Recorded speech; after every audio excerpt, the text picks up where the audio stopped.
What is up, Arcanine Elites? It's Zach again, back again, bringing you another Dragon Ball discussion video, and today we're going to be discussing my top 5 favorite Dragon Ball villains. So without any further ado, let's get started.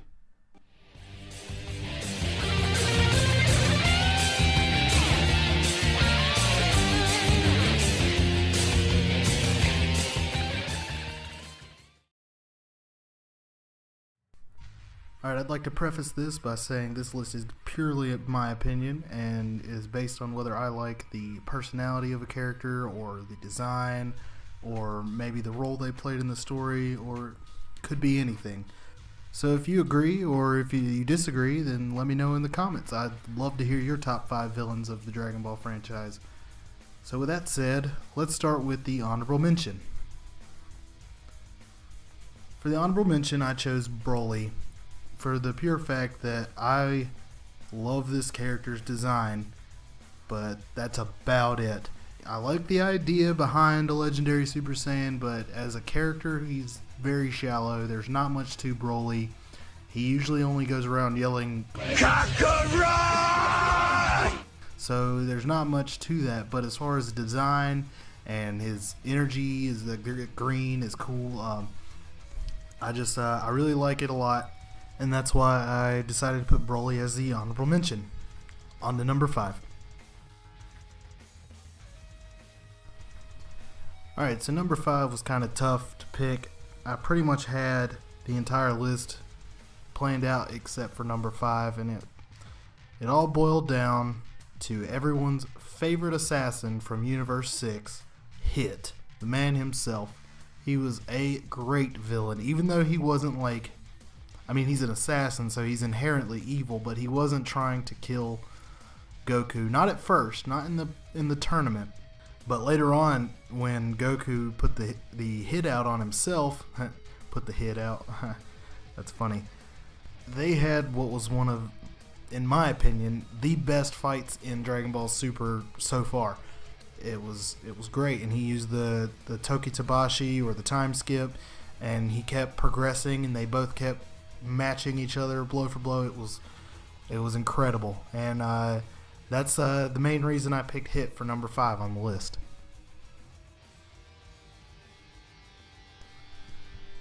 Coming in at number 4, we have Perfect Cell. It was really hard for me not to put him higher on this list, but Perfect Cell comes in at number 4 because he's got a great design, which came from, we all know Akira Toriyama's editor didn't like the androids, he didn't like Cell's original design, he didn't like the imperfect design, but then you get to Perfect Cell, and he is just that. He is perfect. He is one of the perfect villains. One of my favorite moments from Dragon Ball Z is the climactic beam struggle between Perfect Cell and Teen Gohan, and the father-son Kamehameha. It was great. It was really memorable, and I remember thinking, whoa, this is badass. I love this show. And that's basically why I chose Cell for number 4 on the list. Annihilating his way into number 3 on the list, we have Frieza, the Emperor of Evil, the galactic tyrant, if you will. Now, Frieza is one of my favorite characters. He's just absolutely sadistic, down to the core. There's not a more evil character than Frieza, in my opinion, on this show.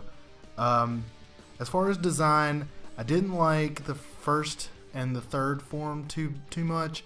Second form was kind of cool. I wish it would have stuck around longer, honestly. But the fourth form, that's got it for me. The fourth form, it's sleek, and it's very much in Akira Toriyama's style to have the smaller guy be the stronger guy. We've seen it a dozen times if you watch Dragon Ball for years like I have. But anyways, as far as Golden Frieza, I don't care too much for the design, honestly, but I do like that Frieza is relevant again. He was just too good and too sinister, not good, but he was just too good of a character. It's so sinister and evil and yet calm and collected, and he really made an impact on a lot of DBZ fans, and I think he well earned this spot on the list of number 3. Stalking his way into number 2 on the list, we have Goku Black. Goku Black is one of my favorite villains. Obviously, he's on the list. He's number 2. I love the way they pulled this off. Goku Black was Turles done right, if you remember from Dragon Ball Z Tree of Might. The concept of evil Goku has been around for a long time. We all know this. And Goku Black, I think they pulled it off absolutely perfectly up until he fused with Zamasu, and then the end of the arc was sort of a cop-out, you know, if you've watched Super. But that's for another video. What I like about Goku Black is, first of all, the design is simple. Goku, give him a black gi, long sleeves, and the Patara earring. It's simple, it works, and it's pulled off really well. But what I really like is the way he was introduced. He was shown as a black shadow at first, and it was really ominous, and you had no idea who was following Trunks that whole episode. And then when it's revealed, oh, it gave me chills. It gave me chills. I will never forget that. And not only that, but after you see that it is Goku, you realize that's not really Goku. And it leaves you wondering, who could this be in Goku's body? Like, honestly, I'm being real here.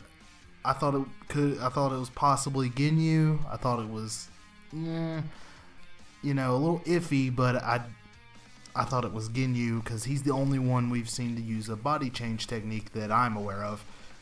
And I was still unsure of that because of the whole Tagoma section of the Resurrection F arc, and it really ate you away every week wondering, who is Goku? Who is Black Goku?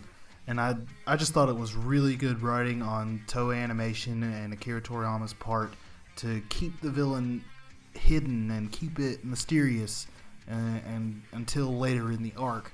And that's the main reason that I chose Black Goku as number 2 on the list. Alright, here we are at number 1. Vegeta. My all-time favorite villain, all-time favorite character in Dragon Ball. So yes, I'm a little biased, forgive me. But I like Vegeta because when I first started watching Z, one of my first impressions was the fight between Vegeta and Goku out in the wasteland, where he turns into the giant Uzaru, and I had never seen that before. I had never seen Dragon Ball, and I hadn't seen the earlier episodes. I started around the middle of the Saiyan Saga, and he turned into this giant ape, and I thought that was awesome, and he was just knocking shit over and wrecking Goku's shit, and then you got the epic beam struggle between Goku and Vegeta after Yajirobe cuts off his tail. Now, this beam struggle, to me, it wasn't as impactful as the Gohan versus Cell, but as far as a story goes, without Vegeta, Dragon Ball Z would be insanely different. It just wouldn't work.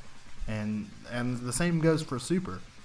I feel like Vegeta has made one of the biggest impacts on the series, and whether it be from the beginning when he fights Goku and Frieza ends up hearing about the Dragon Balls, or all the way up to the Buu arc when he lets Babidi take him over and possess him, but still maintains enough control to fight of his own volition and not literally under Babidi's control. He just literally took the power boost and nothing else. He wouldn't listen. And that's willpower. That's another thing I like about Vegeta. He has an iron will, determination, perseverance, and that's a great thing to have. He may have started out as a bad guy, but now he's a family man, and he has had the most character development of any character. Gohan fans be damned. I don't care. You guys know I'm just kidding. I like Gohan a lot. But anyways, I think that about wraps up the list today. I hope you enjoyed it, and as I said before, if you agree with me or if you disagree with me, let me know in the comments. I'd love to hear your top 5 favorite villains of the series.